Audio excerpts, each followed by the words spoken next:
Alto Parlante, tu podcast de política. Te decimos las cosas como son. Al micrófono Pablo Marín y Arturo Aramburu. Comenzamos.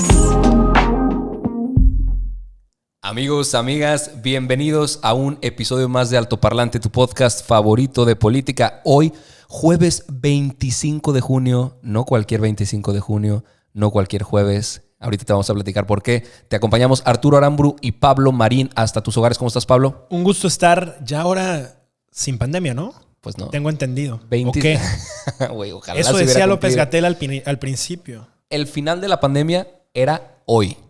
Hace 2 meses y bajo las proyecciones que reveló Hugo López Gatell y el gobierno federal, la Secretaría de Salud, el 25 de junio se registraría el final de la pandemia. Eso explica por qué estamos en la casa. ¿Se acabó?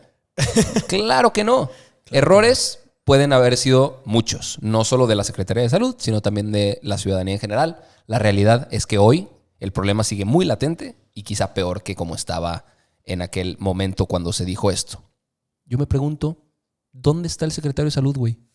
Creo que ha aparecido 1 o 2 ¿Dónde veces. está ese cabrón? Sí. Que alguien le diga, güey, lo que está pasando, carajo. Y que no se les ocurra repetir ni una vez más que gobernar al país no tiene ciencia. Porque si algo nos ha enseñado la pandemia es la importancia de la ciencia, la importancia de conocimiento técnico, ¿no? De decisiones basadas en evidencia para poder tomar decisiones inteligentes. Pero bueno, 25 de junio, tú traes algo ahí también referente al tema del coronavirus, ¿no? Sí, digo, a ver, yo creo que hay algo que es bien importante, ¿no? Y el otro día justamente platicaba con una serie de amigos y de personas.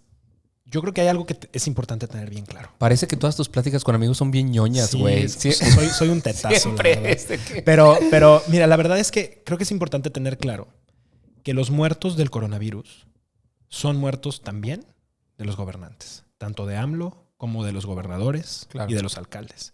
O sea, la gente, creo que hoy los ciudadanos no sabemos lo que somos capaces de exigirles a nuestros gobiernos porque no sabemos lo que sucede en otros lugares. Pero el que hoy una persona se enferme y se muere no es porque no se lavó las manos. Claro. Es porque no hubo las políticas públicas alrededor de esto, no hubo las medidas de sanidad mínimas, no hubo todo un sistema de comunicación adecuado para que las cosas no se dieran y no terminara pasando eso. Claro, claro. Y hay una palabra importante en el diccionario de la vida que tenemos que tener muy en claro y es la negligencia.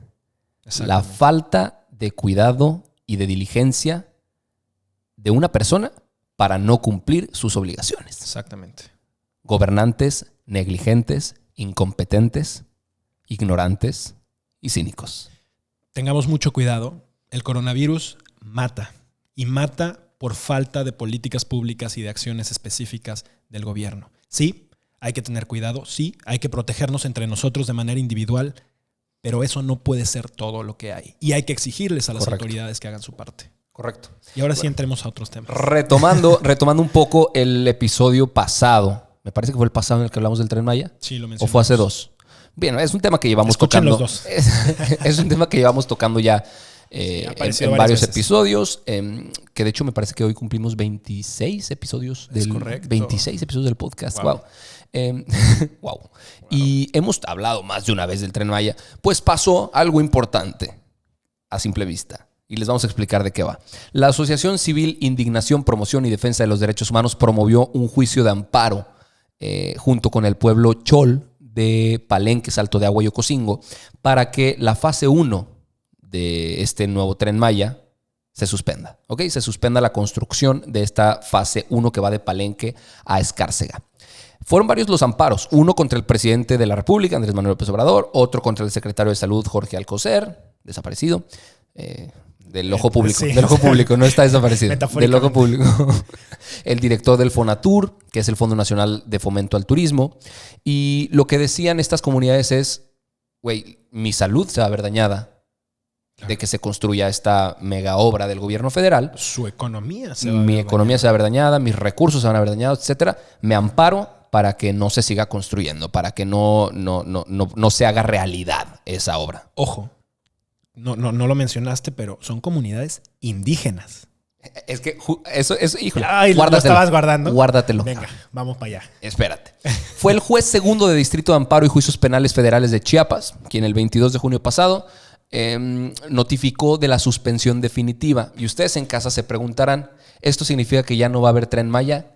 Pues por supuesto que no. O sea, estás equivocado. Seguramente habrá Tren Maya. Lo que esto hace, esta suspensión definitiva, es que en lo que se resuelve el juicio de amparo, que seguramente va a ser hasta que se acabe la pandemia, no se puede empezar a construir la fase 1 del Tren Maya. O sea, hay zonas que ya están construidas porque se iban a usar vías ferroviarias que ya estaban construidas, pero tenían que tener mantenimiento, tenían que tener un tema de rehabilitación, etc. Eso se puede seguir haciendo. Lo que no se puede hacer es empezar una construcción nueva, que era esta fase 1. Entonces, detienen todo trabajo correspondiente a estas obras hasta que sea resuelto el amparo. Seguramente, y es algo que ahorita quiero platicar aquí con Pablo, seguramente va a pasar el Tren Maya.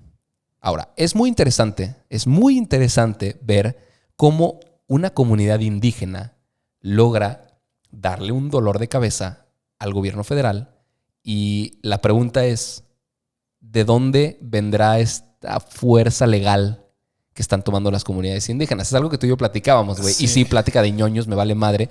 Estábamos platicando sobre cómo quizá hay cuerpos legales de abogados que están dispuestos a impulsar estos temas para darle un buen llegue al presidente. Sí, a ver, yo creo que algo muy importante es que Andrés Manuel, durante todos sus discursos, no en esta última campaña, sino en los últimos 18 años por lo menos de campaña presidencial, se la ha pasado diciendo que él va a hacer y defender todo lo que los pueblos indígenas así marquen. Pero la realidad es que hemos visto cómo resurgen movimientos, incluso movimientos armados como el ZLN, que pues durante muchísimos años estuvo muy silencioso y parecía que estaba bien domado, y ahora resurge con un grupo de personas indígenas, y ahora resurgen otros grupos de activistas medioambientales, de derechos humanos, etcétera, en contra de este personaje que se la pasa diciendo que es parte de ellos, que los está defendiendo. ¿Será que no se sienten del todo representados? ¿Será que ha sido simplemente un cuento que nos ha contado como para ganar simpatía? ¿Será que realmente hay fuerzas atrás de estos grupos indígenas? Que obvio, a ver, aquí quiero hacer un punto muy importante. No quiero restarles nada al valor de mérito, claro, ni al mérito que están poniendo estas personas. Porque también no dudo nada en su capacidad de convocatoria, en la realidad que están viviendo, en las condiciones que están teniendo que soportar, inclusive con un gobierno federal que está pasando por encima y atropellando muchísimos derechos y muchísimas garantías que son parte de sus pueblos, carajo. Claro. Y inclusive yo no daría no pasaría por alto la capacidad legal que pueden tener algunos de los miembros pertenecientes a estas comunidades, que le saben a los fierros y que le mueven al tema legal y que presentan un amparo chingón para que no se los puedan revocar. Yo quiero pensar que eso es. Eso está poca madre. Yo quiero pensar que eso es porque, digo, a ver, es evidente las diferencias sociales de nuestro país. Hubo un programa en el que hablamos justamente de este racismo y clasismo sistemático en el que vivimos. Es claro. Las comunidades indígenas desafortunadamente tienen mucho menos acceso a educación y eso está por default.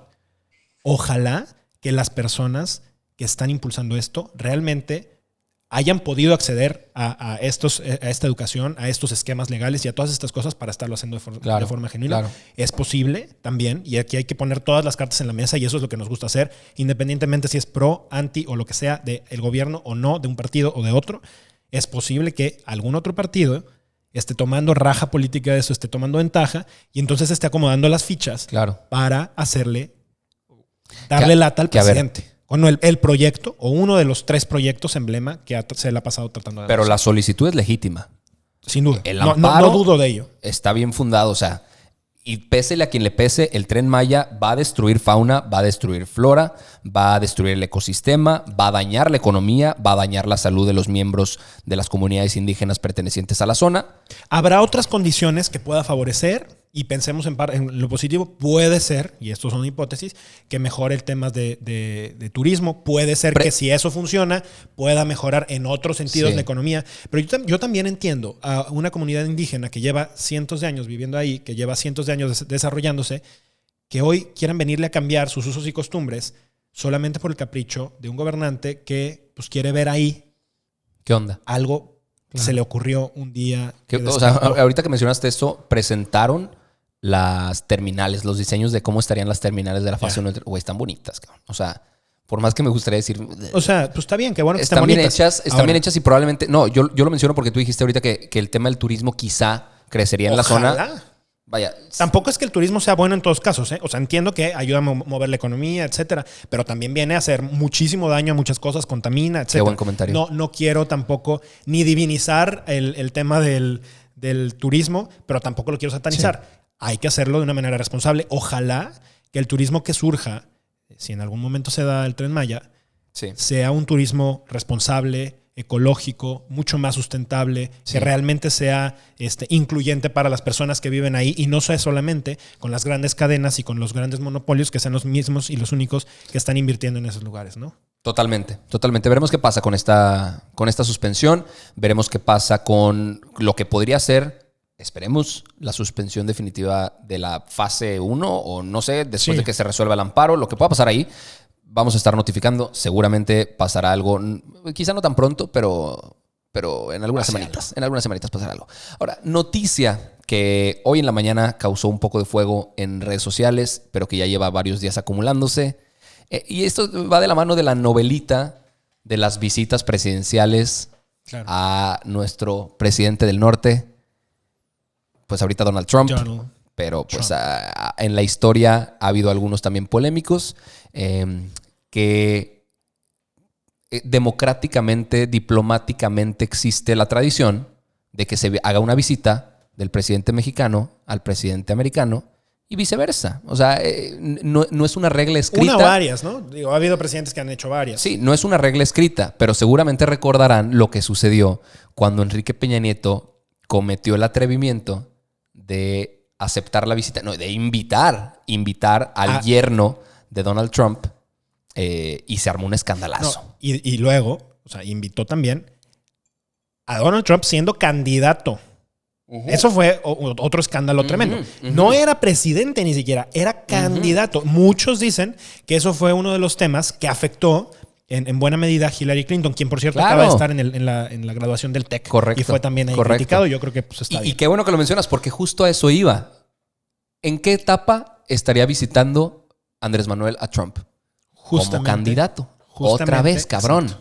Exactamente en el mismo momento de la movida que criticó que hizo Peña Nieto. Más allá de visitarlo como presidente, Donald Trump, como candidato. Claro. Perfilándose a que en noviembre quizá se reelija. Ahora vamos a pensar más allá. O sea, esto puede verse para bien o para mal y les vamos a poner todas las opciones que vamos enfrente. Por una parte, pudiera parecer que lo que Andrés Manuel está buscando es darle el espaldarazo, ¿no? Y decirle, Trump, aquí estamos, vamos unidos y sigamos adelante. Y entonces, pues Trump siga consolidándose y siga para adelante. Otros podrán pensar que va simplemente pues como a ver si nos ayuda para que otro tipo de cosas puedan salir en temas energéticos, en temas de trabajo, en temas de la frontera, de migración. Andrés Manuel dijo que va como a agradecerle. Eso lo dijo expresamente. Yo digo, carajo, agradecerle. A ver, discriminarnos todo el tiempo. Ese es el punto. Mandar gente de vuelta, migrantes, agradecerle a qué carajo es este imbécil. Eso es. Ninguna cantidad de ventiladores que nos pudieron haber regalado, ninguna cantidad de barriles de petróleo que pudieron haber asumido, ninguna cantidad de ningún bien material compensa el pinche muro ni compensa el maltrato a los migrantes mexicanos. Ninguno. ¿Qué vas a agradecerle? ¿Agradecer qué? ¿Agradecer qué, güey? ¿Será que le ayudó en algo en la campaña? ¿Será que, digo, o sea, en estos temas, hasta ahorita se han llevado muy bien. Ellos pues nos han visto.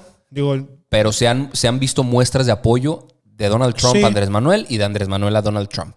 Pues populistas ambos entonces, al final del día. Sí. Y en el primer viaje al extranjero de López Obrador, literalmente el primer viaje al extranjero, porque acuérdense que canceló su visita a las cumbres de G20. Al Foro Económico Mundial, a todas las cosas internacionales importantes, las ha cancelado. Pero su primer visita a un presidente extranjero es para sumarse a la campaña electoral de Donald Trump. Yo creo que lo más interesante del viajecito va a ser cuando Andrés Manuel esté en Washington y hagan la conferencia de prensa conjunta que se hace en las visitas presidenciales, y pues ahí no va a haber gente con chayote Sí, los medios son implacables. Coordinada por Jesús Cuevas, que es el coordinador de comunicación social de Presidencia. Ahí sí se les dejan ir en serio. Ahí quiero ver qué le preguntan a Andrés Manuel, güey. Ahora, va a ver si permiten que se hagan preguntas y respuestas. Según esto, y empezaron rumores también va a estar Justin Trudeau, el presidente de Canadá, el primer ministro canadiense.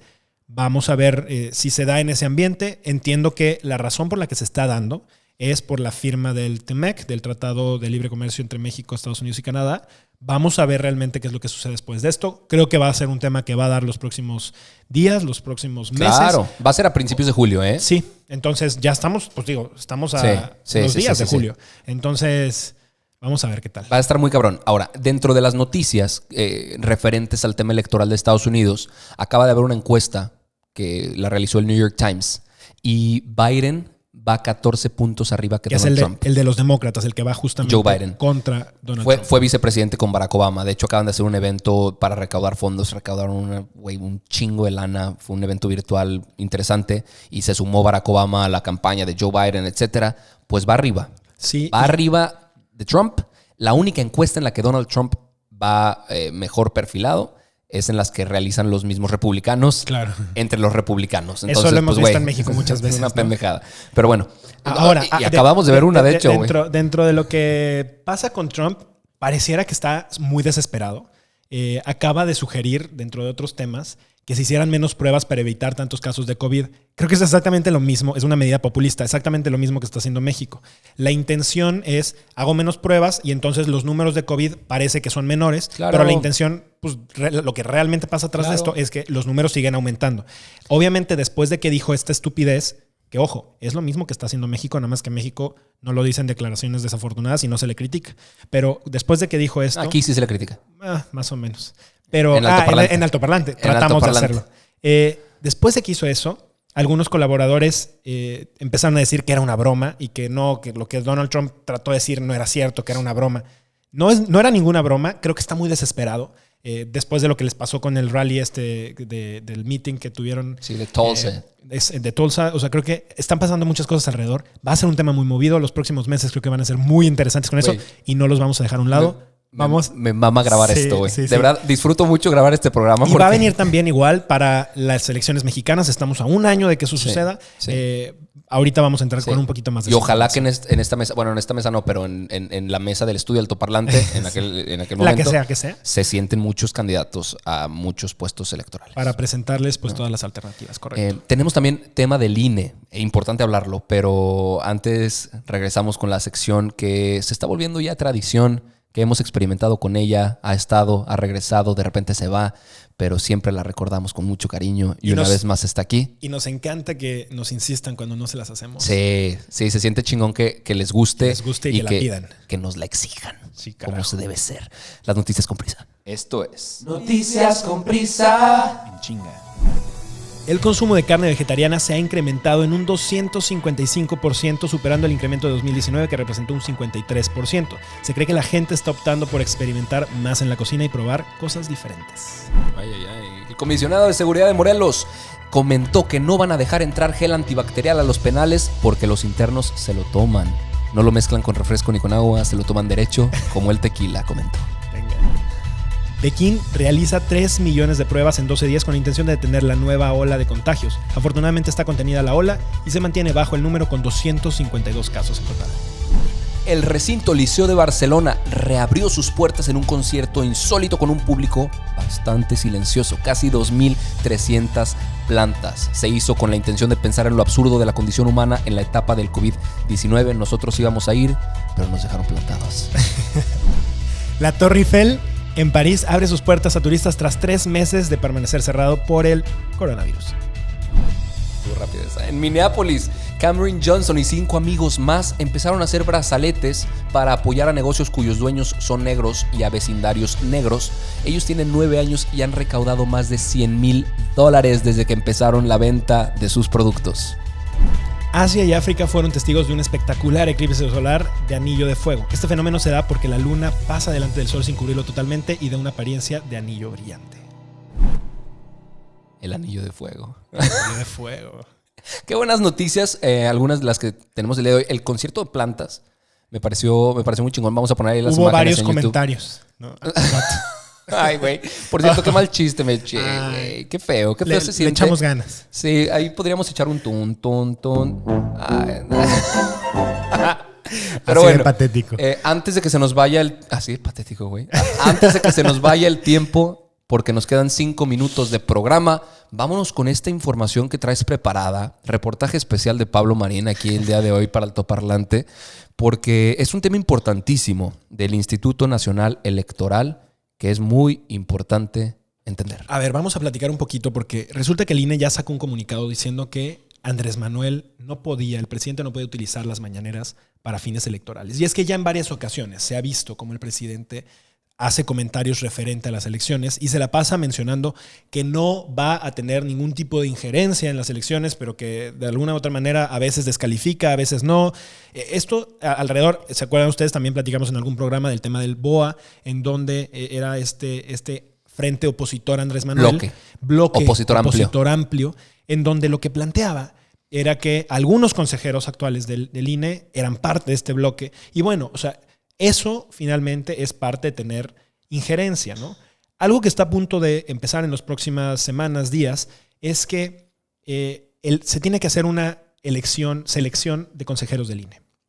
Y al parecer, según la Cámara de Diputados, el 6 de julio va a hacerse esa elección. Se tenía que haber hecho desde marzo, desde mucho antes. No son muy buenos cumpliendo con fechas ellos. Bueno, entiendo y nos podemos dar cuenta, ¿no? Claro. Vamos a ver si realmente pasa, porque hay 4 espacios abiertos que no se han propuesto, que no se han votado y que, pues digo, para un órgano tan importante a un año de las elecciones, creo que es algo súper, súper importante, ¿no? Y explícanos, ¿qué tan importante es el rol de un consejero del INE? Bueno, básicamente son los que terminan mediando para que se terminen deliberando cosas, tanto leyes como los procesos internos y la democracia finalmente funcione. Ahora, que literalmente para eso hemos tenido años de lucha mundial, para que tengamos países democráticos, güey. Claro. Ahora, a ver, hay que explicar un poquito más qué es lo que pasó en México para llegar a tener un Instituto Nacional Electoral, antes llamado Instituto Federal Electoral. Hubo un momento en el que el gobierno mismo era el que trabajaba justamente las elecciones. Y entonces, obviamente, los ciudadanos... Era la Secretaría de Gobernación, ¿va? Los que organizaban. Quien convocaba. Y entonces, obviamente, los ciudadanos decían, oye, ¿cómo es que puedo creer en alguien que es juez y parte? ¿No? Porque, pues, obviamente, quien tiene el dinero tiene el poder. Si esto depende de la gobernación y el gobernación depende del presidente, pues entonces, por ende, quien termina decidiendo. Y entonces por eso muchísimo tiempo, ustedes se acordarán, con el PRI tuvieron 70 años en donde no hubo ningún tipo de transición democrática, porque pues al final el poder residía en el presidente. Por ahí de los 90 se empieza esta transición en donde se empieza a conformar el Instituto Federal Electoral, que ahora es el Instituto Nacional Electoral, y empieza a cambiar la vida y la forma en la que se crean instituciones autónomas, con completa independencia. Ojo, el presidente hoy en día no tiene dentro de sus facultades, no tiene dentro de sus competencias, no es su chamba, para acabarla así directo, meterse en temas electorales. No puede y no debe, porque es peligroso. Y la historia de nuestro país nos ha contado que es peligroso que el presidente se meta a eso. Nos ha demostrado que no podemos confiar en ese tipo de cosas, no podemos confiar en que el gobierno haga bien su chamba electoral, porque no le toca. Entonces, por eso se generó esta otra figura. Existe evidencia. Claro. Muchísima. Y no solo en México, pues. El poder en busca más países. Poder. Claro. El poder, son las reglas del poder. Claro. ¿no? Siempre platicamos de eso, pero hay todo un libro muy interesante. Claro. El poder busca más poder. Y en México lo que se hizo fue diseñar toda una arquitectura electoral que proteja el proceso. No confiábamos en el gobierno para ser suficientemente honestos y entonces se generó un órgano autónomo que ahora es el INE. No confiábamos suficiente en el INE y se generó otro órgano que es, aparte de la Suprema Corte de Justicia, que es el Tribunal Electoral, que ahora puede también sancionar. Claro. Y alrededor de eso se han hecho fiscalías. Pueden anular, ¿no? Resultados de elecciones. Podrían anularlos, podrían impugnarlas, podrían hacer muchísimas cosas alrededor. Sí. Ahora, yo entiendo que dado lo que estamos viviendo en el país, quizá le ha faltado al INE, quizá le ha faltado al tribunal, dar una palmada en la mesa duro y decir... Aquí está habiendo atropellos, se va para atrás. O sea, claro. Creo que sí le ha faltado y entiendo, porque lo que necesitamos entender todos es que el INE no necesita que AMLO lo defienda. Lo que el INE necesita es ser defendido de AMLO. Y esa es la gran diferencia. El INE no está amenazando al poder. El poder está amenazando al INE. Y si no lo entendemos de esa manera, las cosas en este país no van a evolucionar. Claro. El INE tiene que mantenerse autónomo, tiene que mantenerse completamente independiente, y el poder, ya sea el presidente, gobernadores, alcaldes, cualquier partido político de manera externa, no puede tener ningún tipo de injerencia e incidencia dentro de la estructura y funcionamiento del Instituto Nacional Electoral. Claro. Pareciera que lo único que quiere hacer Andrés Manuel es desaparecer al órgano electoral para que nadie más pueda llegar ahí. Para que él sea el único que se quede. Exacto. Y lo dice como diciendo, yo lo voy a defender. ¿Qué es lo que va a pasar en 2021 si es que las elecciones no le dan los resultados que él hubiera querido ver? En automático va a decir que este bloque opositor amplio o cualquier otra cosa se invente de aquí a las elecciones estuvo en contra y boicoteó ese proceso. Han dicho que un par de consejeros como Ciro Murayama está dentro del BOA, ¿no? Sí, no recuerdo exactamente qué nombres, pero sí. Ya presentaron eso, que al final fue un documento, todo lo del BOA fue un documento hecho desde la presidencia. Claro. O sea, no fue un documento válido en ningún sentido, ¿no? Y a ver, no se necesita ser un cabrón que se sepa la historia de izquierda a derecha completita para entender que los países donde se ha intentado esta formulita no les ha ido nada bien. Sí, y no es por hacer alusión a ningún país latinoamericano, pero las dictaduras llegan por la vía democrática y se quedan por la vía autoritaria. Totalmente. Hemos visto. El tema con esto, y creo que lo dices tal cual, y creo que hemos tratado de ser mesurados con todo y lo que nos asusta el tema, es que este tipo de cambios suceden de un momento a otro y sin darnos cuenta. Y tenemos que estar bien conscientes. La rana que hierve.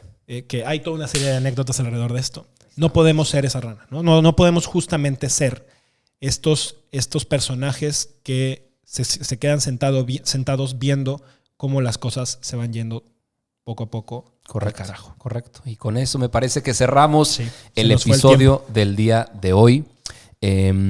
Muchísimas gracias por habernos escuchado. Muchísimas gracias por estar al pendiente de nuestro trabajo a través de este Altoparlante, tu podcast favorito de política. Créanme que con mucha emoción, con piel chinita y con pocas horas de sueño, más bien de dormir, nosotros estaremos siempre aquí al pendiente de la información para llevárselas hasta sus hogares. Mil gracias. Y si no hay nada más que agregar, los vemos el lunes. Vámonos. Chao. Bye. Esto es todo por hoy, pero sin llorar. Estaremos de vuelta cada lunes y jueves en todas las plataformas. Si crees que alguien necesita entender las cosas como son, compártele este capítulo. Nos vemos.